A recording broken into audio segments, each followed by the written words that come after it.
రాజు weds Rambai నిజమైన కథ అని తెలిసి చాలా మంది ఆవేదన చెందారు. మరికొంతమంది భయపడ్డారు. మనుషులు ఇలా కూడా ఉంటారా అని అనుకున్నారు. ఈ మధ్య దాన్ని మించిన ప్రేమ కథ కర్ణాటకలో జరిగింది. నేటికి ఆ రాష్ట్రాన్ని కుదిపేస్తోంది. ఆ దారుణమైన ప్రేమ కథ గురించి మనము తెలుసుకుందాం. కర్ణాటకలోని హుబ్లీ దగ్గరలోని వీరాపూర్ గ్రామంలోని లింగాయత్ కులానికి చెందిన మాన్య రోజు కాలేజీకి వెళ్లేది. ఆ సమయంలో అదే గ్రామానికి చెందిన వివేకానంద కూడా మాన్య చదువుతున్న కాలేజీలోనే చదువుతున్నాడు.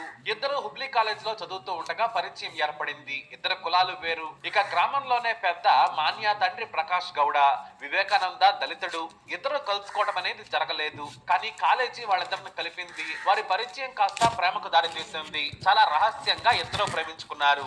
మాన్య వివేకానందల ప్రేమ గ్రామంలోని వారి స్నేహితులకు తెలుసు. కానీ వాళ్ళ ఇంట్లో తెలియదు. కేవలం 18 ఏళ్ల వయసులోనే ప్రేమలో పడ్డారు. ఒకరికి ఒకరం అనుకున్నారు. సినిమాలు చూస్తూ, షికార్లు తిరుగుతూ, ఎంజాయ్ చేస్తూ ఊహాలోకంలో బ్రతకడం మొదలు పెట్టారు. వారి తొలి ప్రేమ అద్భుతంగా సాగుతోంది.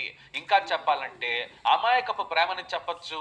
జీవితం అంటే ఏంటో తెలియదు, కానీ మనసులు కలిశాయి. కాబట్టి వారి జీవితాన్ని తాళితో ముడివేసుకోవాలనుకున్నారు. ప్రేమించుకునే వరకు కులం అడ్డు రాలేదు. కానీ పెళ్లి గురించి ఆలోచించగానే కులం గురించి ఆలోచించారు. మాన్య తండ్రి చాలా కోపిష్టి. తనది అగ్రకులం. కులాహంకారం నరనరానా జీర్ణించుకుపోయిన వ్యక్తి. పైగా ఆర్థికంగా కూడా బాగానే ఉన్నారు. వివేకానందది దళిత కుటుంబం.